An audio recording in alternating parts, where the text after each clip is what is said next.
अवधूत चिंतन श्री गुरुदेव दत्त श्री स्वामी समर्थ. नमस्कार स्वामी भक्तांनो, मी पूजा माझ्या यूट्यूब चॅनलमध्ये तुम्हा सर्वांचं मनापासून स्वागत करते.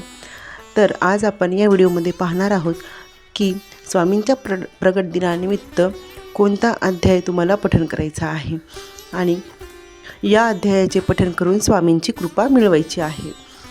श्री गुरुचरित्रातील अध्याय 18वा हा श्री नृसिंह सरस्वती स्वामी महाराजांच्या अमरपूर भिलवाडी येथील वास्तव्यावर आधारित आहे. या अध्यायामध्ये कृष्णावेण्णा म्हणजे पंचगंगा नद्यांची संगमांचा महिमा, सिद्धमुनींनी नामधारकाला सांगितलेली गुरूंची किमया, त्याचप्रमाणे एका दुःखी गरीब ब्राह्मणांच्या घरी गुरूंनी भिक्षा मागून त्याची दारिद्र्यमुक्ती व कल्याणाची कथा आहे. अत्यंत गरीब ब्राह्मणांच्या घरी गुरूंनी शाख भिक्षा स्वीकारली, म्हणजेच भाजीची भिक्षा स्वीकारली.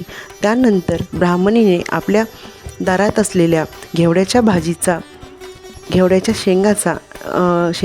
शेंगाची भाजी गुरूंना दिली आणि गुरूंच्या कृपेमुळे त्या ब्राह्मणाच्या दारिद्र्याचा नाश झाला, त्याचप्रमाणे त्याच्या सर्व दुःखाचा नाश झाला. ही कथा अध्याय 18व्यामध्ये सांगितली आहे. सिद्धमुनी नामधारकाला सांगतात, गुरूंची कथा ऐकल्याने सर्व दुःखांचा नाश होतो. ही कथा गुरुची भक्ती आणि गुरुची महत्त्व सांगते. स्वामी त्या ब्राह्मणाला दरिद्र दोष दूर होईल असा आशीर्वाद देतात आणि स्वामींच्या कृपेने त्या ब्राह्मणाचे सर्व कष्ट, संकटे, शारीरिक आणि मानसिक त्रास दूर होतात. हा अध्याय आर्थिक समृद्धी, व्यवसायामध्ये वृद्धी तसेच नोकरीचा प्रश्न सुटण्यासाठी अत्यंत प्रभावी मानला जातो. याच्या नित्यपठणाने लक्ष्मीप्राप्तीसाठीचे मार्ग खुले होतात.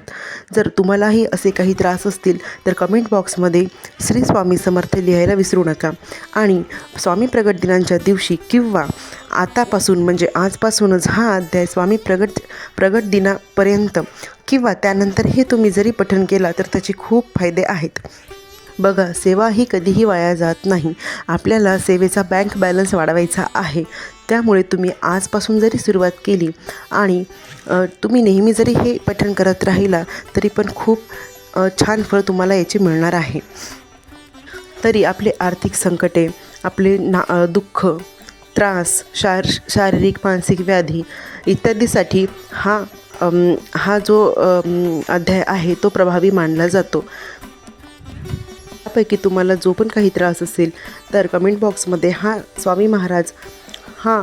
दत्त महाराज जो माझा हा त्रास आहे तो लवकरात लवकर दूर होऊ द्या असे कमेंट बॉक्समध्ये लिहा.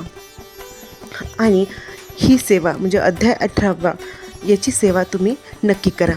तर हे आज आपण पाहिले आहे. जर तुम्हाला माझा व्हिडिओ आवडला असेल तर व्हिडिओला लाईक करा आणि असेच स्वामीमय व्हिडिओ पाहण्यासाठी, त्याचप्रमाणे भक्तिपूर्ण व्हिडिओ पाहण्यासाठी माझ्या चॅनलला सबस्क्राईब करा आणि बेल आयकॉनवर क्लिक करा. धन्यवाद. श्री स्वामी समर्थ. जय जय स्वामी समर्थ.